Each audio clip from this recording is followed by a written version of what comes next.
We are live. Okay.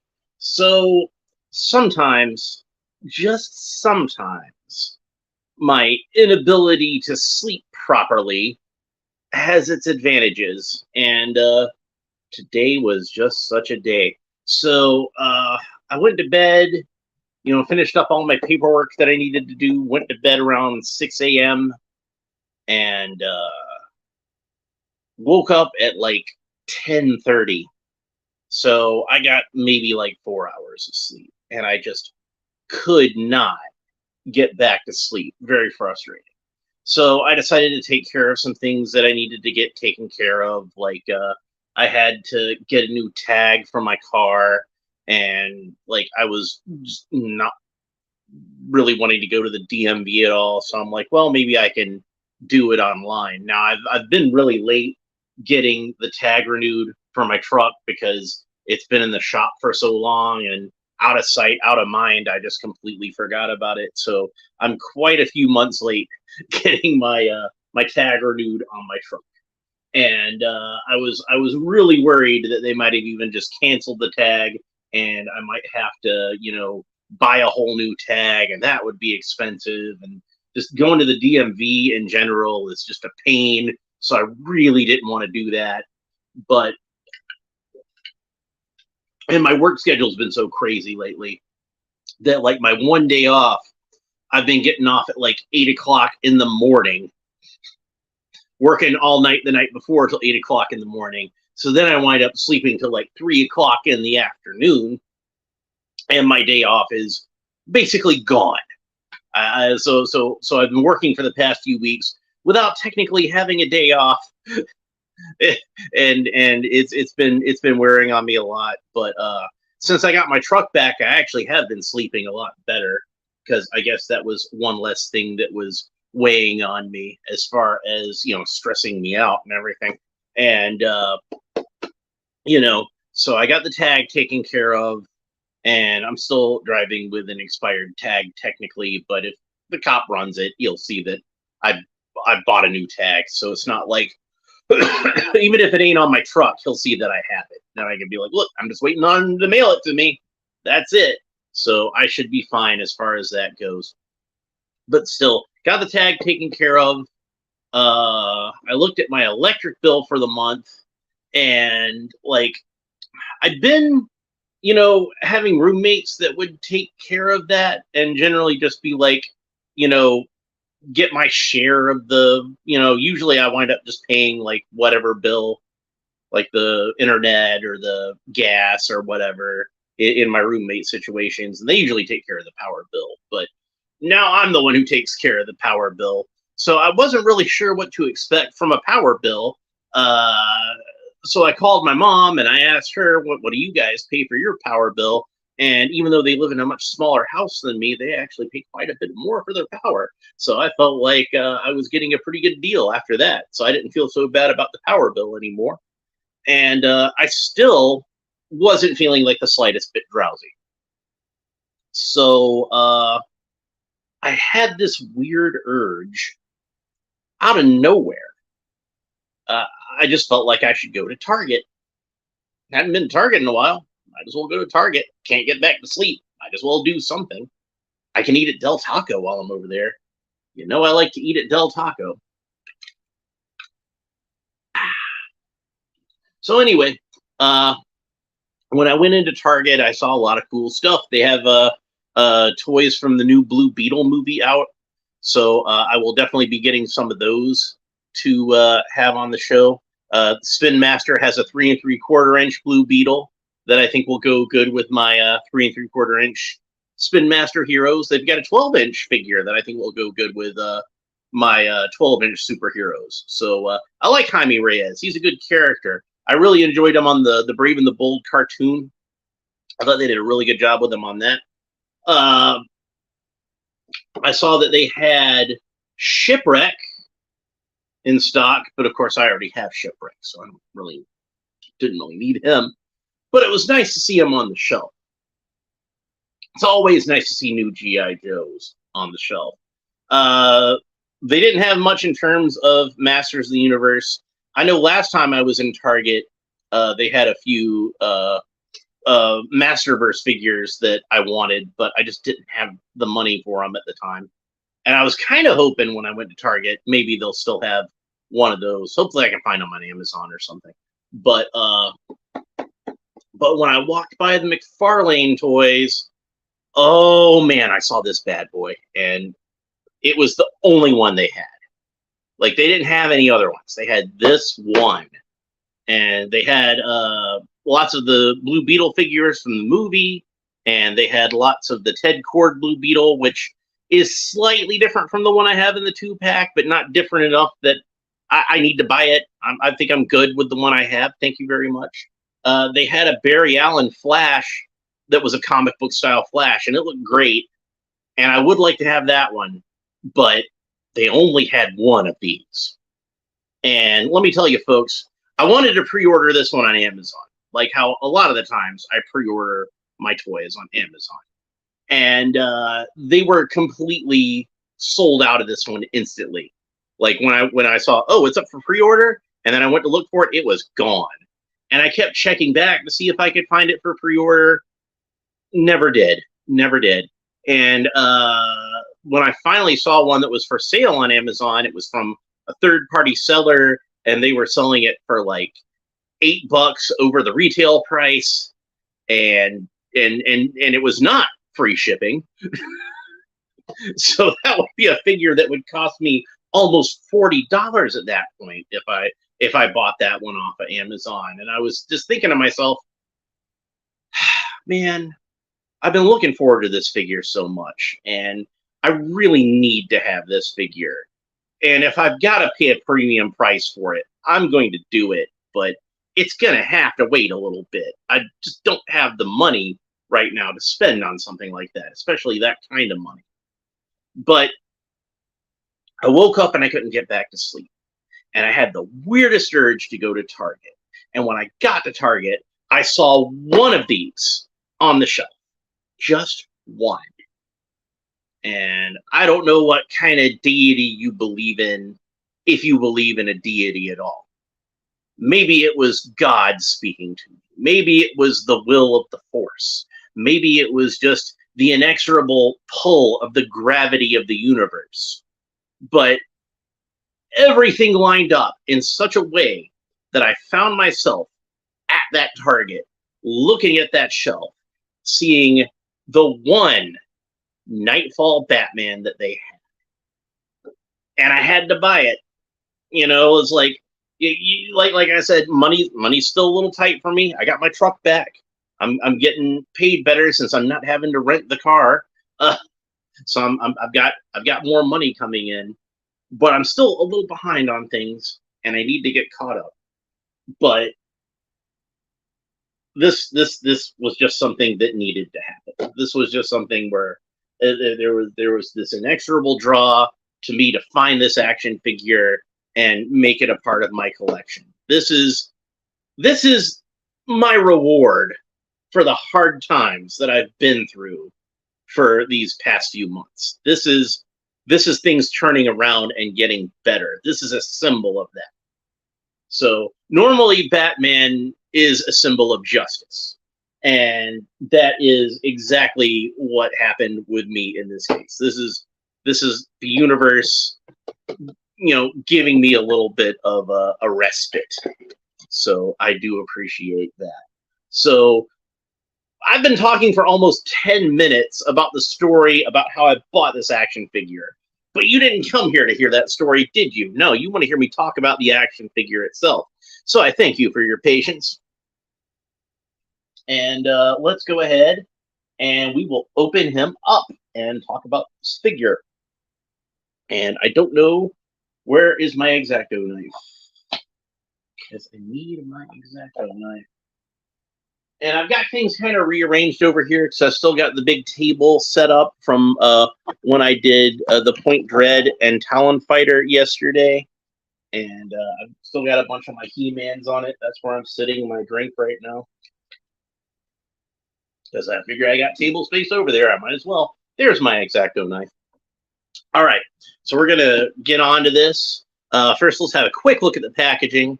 Now, of course, we're all very well familiar with this Mcfarlane packaging before. I'm not going to have to say too much about it, other than I notice now there's a QR code with a little picture of a smartphone there, and it says DC Universe Infinite. Dive into an ever-expanding world of 2,500 digital comics.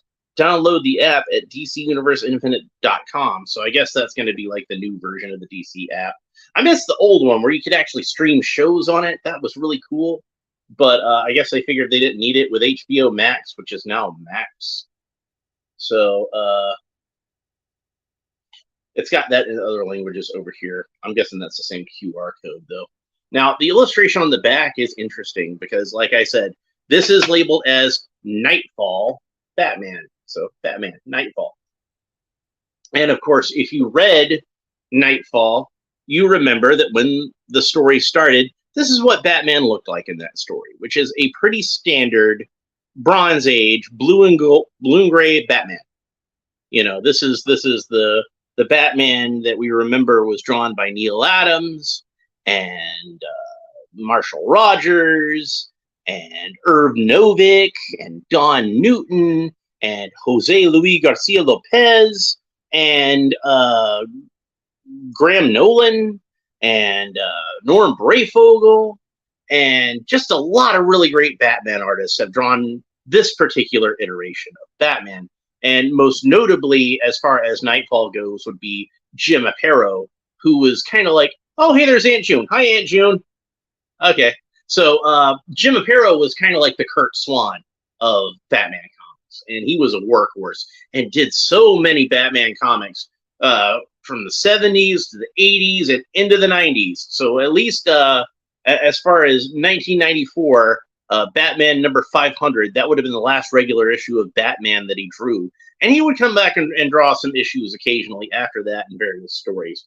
But, you know, this is not, though, a truly Jim Aparo Batman. It's not, I don't think, supposed to be any one specific artist's interpretation of that Bronze Age Batman. But it is unmistakably a Bronze Age Batman. So the interesting thing is, you know, Knightfall. And I guess it would make sense that they would use a Kelly Jones image for Knightfall because, you know, he was the artist for so many of the covers in the Knightfall saga, most of them, in fact, and would eventually become the regular artist on Batman himself once Knightfall was over. However, and I say this with the greatest respect to Kelly Jones, who is actually one of my favorite Batman artists. Like look at that Batman. That's a pretty impressive piece there. Doesn't look anything like Kelly Jones's Batman. And I would imagine you would probably, even if you wanted to have a Kelly Jones image of Batman, you know, with this being Knightfall Batman, you would probably go with the most famous cover he did, which is the one where Bane breaks his back, you know, snaps Batman over his knee. And that's such an iconic piece of artwork. You would think that if you were going to do a Batman from that story specifically, that would be the one that you would pick. But no, instead they've got this one with the Mad Hatter on here. And like I said, great piece of artwork. And Batman looks really cool. And I loved his Batman in particular because I feel like it's a Batman that could only exist in comic books. You could not do this Batman in live action. You could not do this Batman in animation. It'd probably be easier to do than live action. But how are you going to animate that cape, man? This is a Batman that could only exist in his natural medium as a creature of ink and paper. So I love Kelly Jones's Batman, and it would be cool, I think, to see Mcfarlane try to pull off a Kelly Jones Batman. I think if anybody could do it, Mcfarlane Toys could do it. But I kind of feel like it doesn't represent the figure in that, like, this is a much more, and I mean this in the best possible way, this is a much more vanilla Batman. Because, like I said, it's not supposed to be any one artist's interpretation of the character. If anything, to me, it mostly looks like a George Perez Batman. Great, now I got hiccups. So I'll try to stifle those as best I can throughout this episode. But forgive me if I hiccup occasionally. Maybe I just got a little too excited. Maybe that's it. So, all right, so we'll take out the interior of the package. Take out the plastic tray. We'll get back to that in a second. Got some stuff on the inside here. It looks like there's 2 plastic bubbles this time. I prefer it when it's a single plastic bubble because that is less work for me. But let's go ahead and take off the stuff on the inside.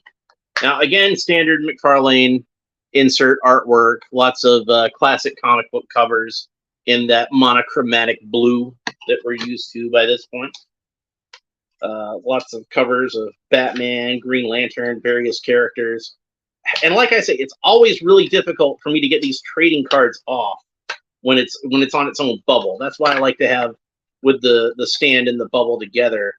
And I did kind of bend up the corner of this one. No, actually I didn't. They kind of rounded the corners a little bit. It still got kind of bent up. Not by much, but the same piece of artwork that's on the back, that awesome Kelly Jones piece. Like I said, great piece of artwork. I just don't feel like it really fits the figure. And even if I was going to use Kelly Jones artwork, I would have went with the breaking of the bat picture. That's just me. I mean, I understand why they went with a Knightfall cover, but that would have been the Knightfall cover. You know what I mean? So anyway, Batman Knightfall data file. Real name, Bruce Wayne. As a child, Bruce Wayne watched his parents were brutally killed in Gotham City's crime alley. Traumatized by their deaths, he devoted his life to becoming the world's greatest weapon against crime, the Batman. To become the ultimate vigilante, the Dark Knight disciplined his mind and body to reach the pinnacle of mental and physical superiority in his relentless pursuit of justice. So the standard bio that we have on the yeah, it is a really cool Batman, isn't it? Like I said, I really like the artwork, but it's just like it just doesn't look like the figure. So you know, I think they probably could have picked a better piece, even if they picked a Kelly Jones piece like that. The Bane picture I'm talking about, that would have been the best one, I think. But yeah, it's the pretty standard bio. You get these on most of the Batman trading cards that Mcfarlane puts out, but I still think it's worth reading. It's a good bio. I like it. So, and then we had the figure stand, which of course is the typical DC figure stand with the embossed DC logo on there. And as I try to remember to say every time I do an action figure unboxing these days, every action figure should come with a figure stand. I always remember to do it when they actually come with a figure stand, but I'm going to try to remember even to say it when they don't come with a figure stand, because every figure should come with a figure stand these days. There's no excuse not to. All right, so let's go ahead and pull his accessories out first. And the accessories are kind of recessed deeper into the package than usual. In fact, the whole inside of the package here is kind of recessed a little deeper than usual. So maybe that'll make it a little easier to get the figure out. Maybe it'll make it more difficult. We're going to find out, though. So here we have a Batarang, and it is the same shade of blue as the rest of Batman, which I think is a really good shade of blue for him. If I was going to nitpick, and you know I'm going to nitpick, well, I think this is a perfect shade of blue. I think the gray could have been a touch darker, but it is a very similar shade of gray to what was featured on the Superpowers action figure in the 1980s. So I'm pretty sure somebody should have nostalgia for that particular shade of gray. Now, the blue is much darker than a Superpowers blue, but I always felt like the Superpowers Batman was a little too bright blue. That's just me. So let's go ahead and try to pop him out of there. And he's coming out of there pretty easily, even with this thick tape, which I'm going to try not to scratch up too much as I pull it out of the little hole we got in the back. And you thought you almost escaped the rubber bands, but there's one of the little rubber plastic tabs around one ankle. One ankle. Now, I suppose I should be grateful that there's only one, but I gotta ask, why even have the one? Like, you've already ditched the rest of them. Why not get rid of that one too? Why not just have no rubber tabs? We don't need rubber tabs. He was staying in there just fine. It's not like everything popped out except for that one ankle. I don't know. First world problems, am I right? Okay, so let's go ahead and we'll put that all together, and then I'll go back out into my recycling bin a little later. I've been trying to keep my couch a little less cluttered with empty action figure packages. This tends to happen on the it's a sectional couch, so I tend to toss it all over on this half of it.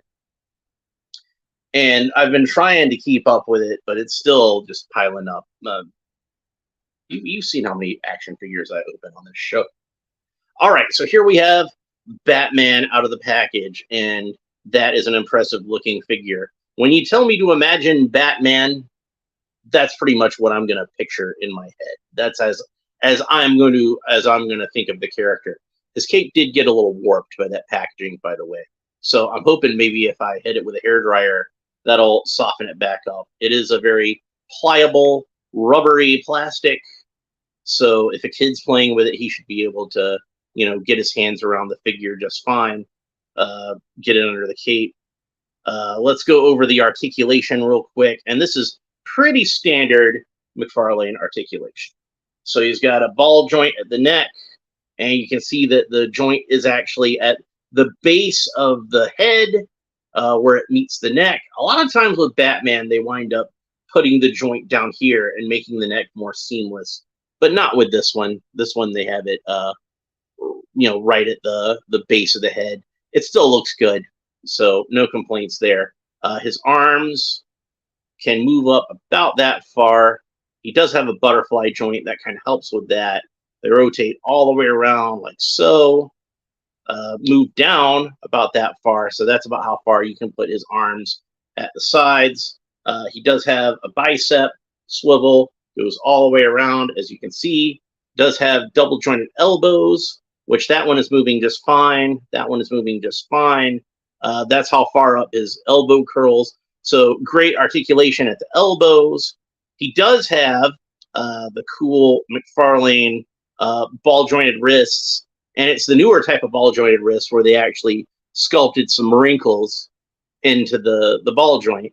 So it looks a little more natural than those usually look. There's not quite as much of an obvious seam there with all the wrinkles. Now, I never really minded that seam too much, but I felt like it was worth it for the added articulation.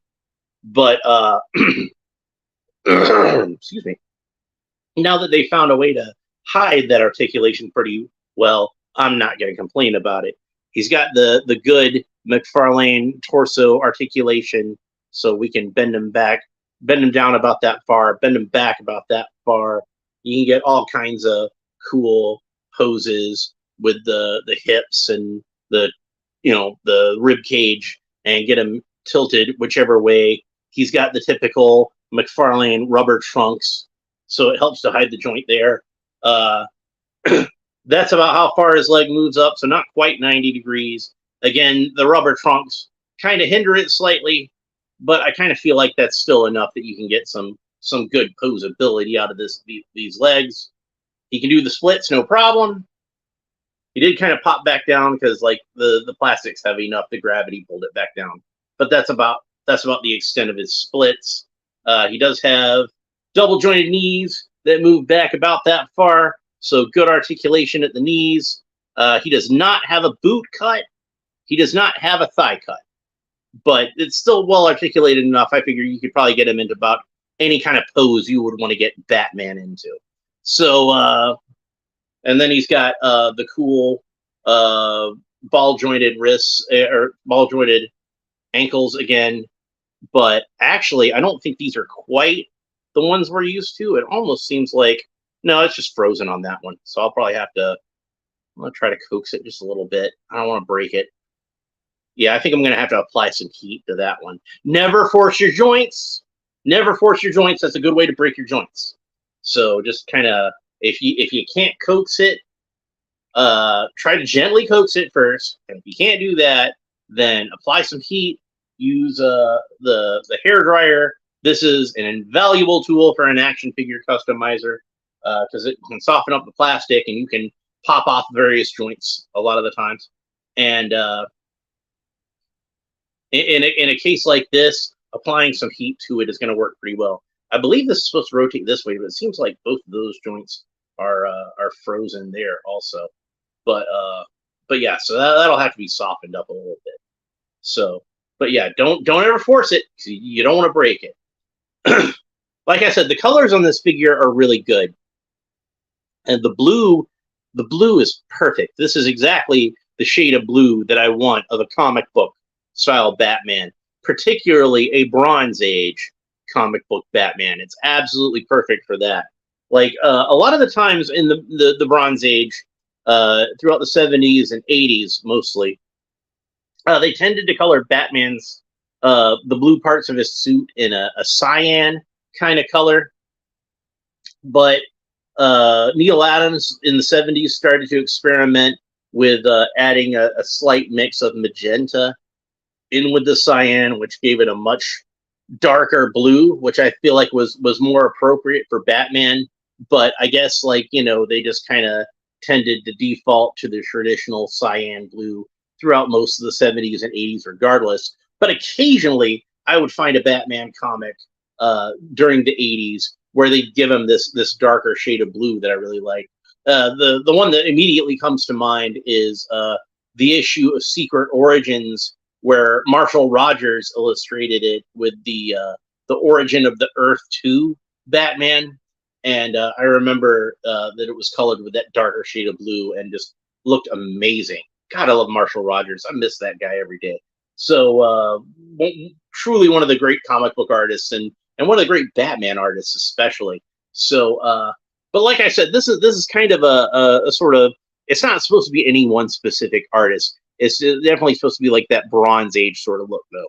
So it's supposed to evoke the artwork that we'd see by artists like Neil Adams, Jose Luis Garcia Lopez, Jim Aparo, all those guys. And I think it does that job very well. Like I said, if this is supposed to be Batman in the Knightfall storyline, then this would be the one that that Jim Aparo drew a lot of that storyline, and Norm Brayfogle drew a lot of that storyline, and I believe that's where Graham Nolan got his start as a Batman artist, and he's another one that I feel like just draws like such a great classic Batman. So I gave you a little peek at the hands earlier. He comes with some extra hands. He comes with 2 sets of hands, and one is the solid fists. Those are the ones that actually come on the figure, and the alternate hands that come in the package are, slightly open gripping hands, and that's going to be necessary for him to hold the Batarang, because obviously can't hold a Batarang in a solid fist, can we?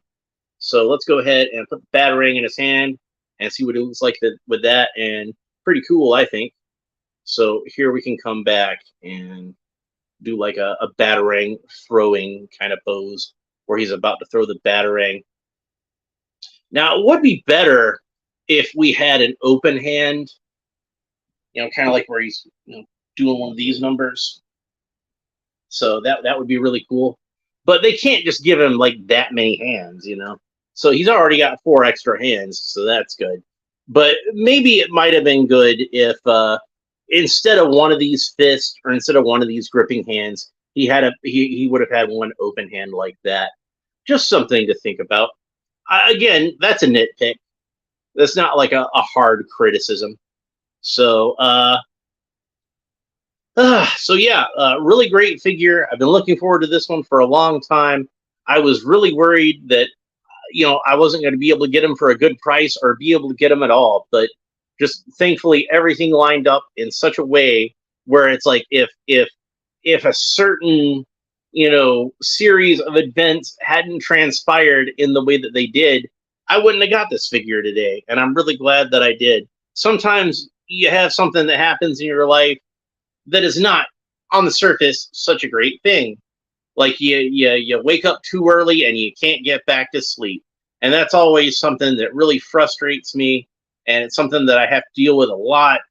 But in this case, I'm grateful that such a thing happened and brought me to that target at that time to find this figure, because who knows if I'll be able to find him again. So yeah, sometimes you gotta have a cloud with a silver lining, I guess, and this will be the silver lining of my not being able to sleep. But I'm finally starting to feel a little bit drowsier. I think I can take myself a nap now, at least. So it was all worth it in the end. And I got to eat at Del Taco, and I like eating at Del Taco. So overall, not a bad day so far. Maybe it'll be better if I can have that nap. So that's pretty much it for this episode. If you enjoyed it, please like and subscribe. All the fun YouTube stuff down below. Let me know what you think of this figure, and let me know what you think about Batman in general. What's your favorite iteration of Batman from the comics? Like I said, for me, it's probably the Bronze Age, but I also like that kind of post-Knightfall period where he was wearing the black suit or the really dark blue and really dark gray suit. That was a pretty good one. I like the Golden Age stuff, like Dick Sprang, Jerry Robinson, Shelley Malduff. I like all that kind of Batman. It gets a little goofy when it gets into the early Silver Age and he's fighting space aliens, but you just kind of take it as it is. But I kind of feel like the Bronze Age version of Batman, that was when he really became the character that I love. That was the one that I grew up with, and even the modern Batman comics, like everything that's come, like in the post Frank Miller days, that was all built on this Bronze Age guy. So he's definitely my favorite version of the character. Anyway, we will talk to you next time. Bye.